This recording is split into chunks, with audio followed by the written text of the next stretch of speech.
Hi friends, এটা আমার first YouTube video. তো আজকে তোমাদের সাথে আমি শেয়ার করতে চলেছি ঝাল সুজির রেসিপি। চলো রেসিপিটা দেখা যাক। গ্যাসটা প্রথমে ধরিয়ে নিলাম, ধরিয়ে নিয়ে কড়া বসিয়ে নিলাম শুকনো খোলায়। এবার আমি সুজিটাকে ভেজে নেব, ভালোভাবে ভেজে নেবে। দেখো আমার ভাজা হয়ে গেছে, আমি এবার এটা পাত্রে তুলে নেব।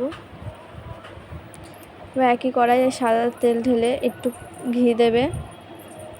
ঘি দিয়ে শুকনো লঙ্কা আর তেজপাতা ফোড়ন দিয়ে পেঁয়াজ আর লঙ্কাটাকে ভেজে নেবে ভালো করে। তারপরে বটবটি দেবে, আলু দেবে, দিয়ে ভালো মতন করে ভেজে নিতে হবে।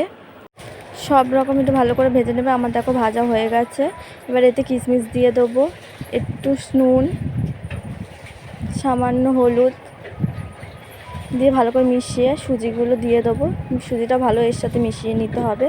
এবার পরিমাণের মতন জল দেবো, দিয়ে ভালো করে মিশিয়ে নিতে হবে, ভালো করে মেশাতে হবে যতক্ষণ না ঝুরঝুরে হবে। একটু চিনি দেবে, স্বাদ মতো চিনি দিয়ে ব্যাস